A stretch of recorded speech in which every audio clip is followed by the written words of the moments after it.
Ethiopian trade in the Indian Ocean, Punt and the Queen of Sheba. East Africans have been trading in the Indian Ocean for thousands of years. These East African merchant and sailors have been mentioned in Egyptian, Sumerian and Greco-Roman literature. One of the earliest mentions of East Africans in the Indian Ocean is the Periplus of the Erythraean Sea. The Mesopotamians applied the term Malaha to ancient Kush and Punt, the countries below and east of Egypt, or Magan, according to Samuel Noah Kramer, in the Sumerians.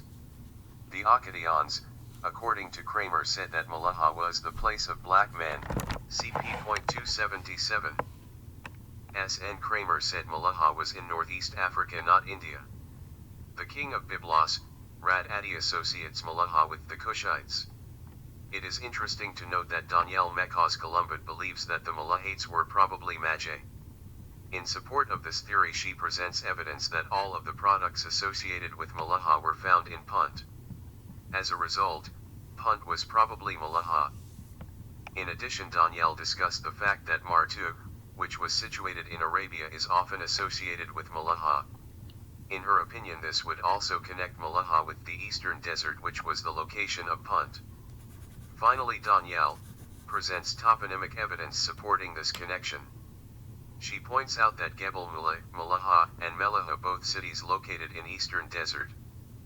The close relationship between Kush Punt equals Malaha is supported by the Tahama culture of ancient Ethiopia and South Arabia. The earliest civilization in southwest Arabia date back to the 2nd millennium. Fagovish claimed this culture is called the Tahama culture, which originated in Africa.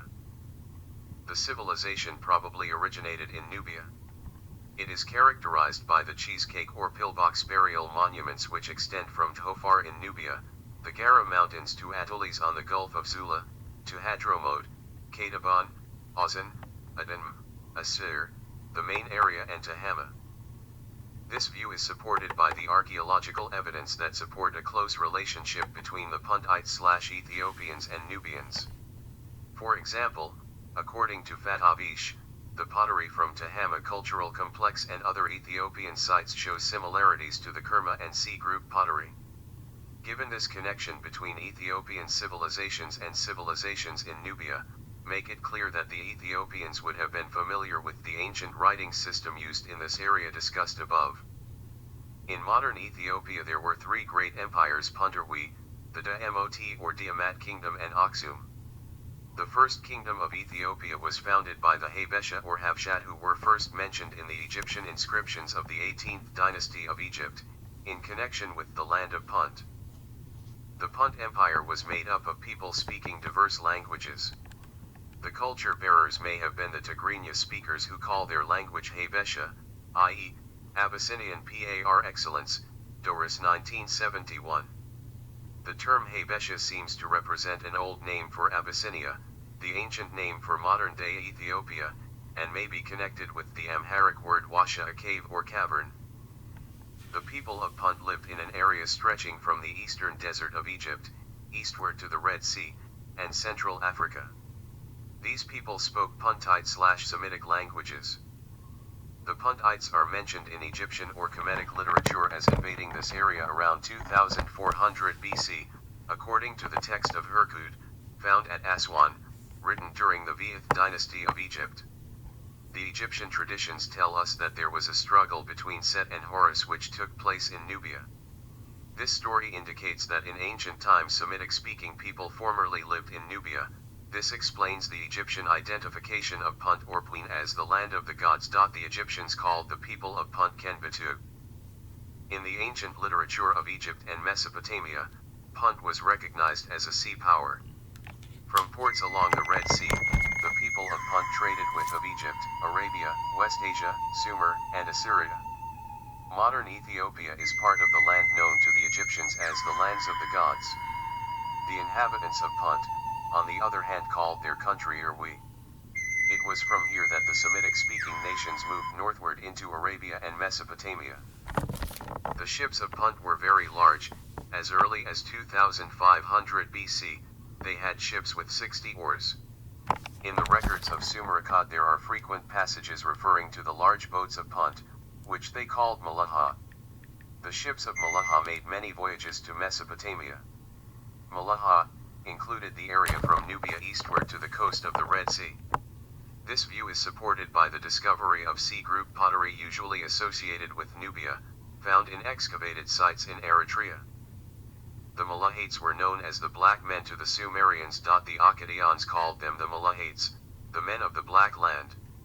They sold many products including metals and precious stones to the people of Mesopotamia. The most famous voyage to Punt was undertaken by Queen Hatshepsut, c. 1520–1484. Details of her mission are depicted on the walls of her temple at Deir el-Bari, Gardner 1978, p.78. Queen Hatshepsut. Many ports in modern Ethiopia have been used for millennia. The inscriptions of Thutmose III refer to such places as Outkilit, Habesha, and Takaru. These names suggest the modern Ethiopian cities of Atulis, Habesha, and Tigray. According to Ethiopian traditions, the first empire was founded by Ziabasi Angabo, of the Irwi line, which ruled Ethiopia for 350 years. This dynasty began in 1370 BC. The traditions of this dynasty are recorded in the Keber Nagast, or Glory of Kings. The greatest and most famous of the rulers of Irwi was the Queen of Sheba, known as Makeda of Tigray, and Bilqis to her subjects in South Arabia. Sabedo was the grandfather of Makeda. He ruled Ethiopia from 1076 to 1026 BC. His wife was named Kirs. Makeda was born in 1020 BC, and ascended the throne in 1005 BC. She ruled Ethiopia and South Arabia until 955 BC. During her rule she visited King Solomon of the Jews.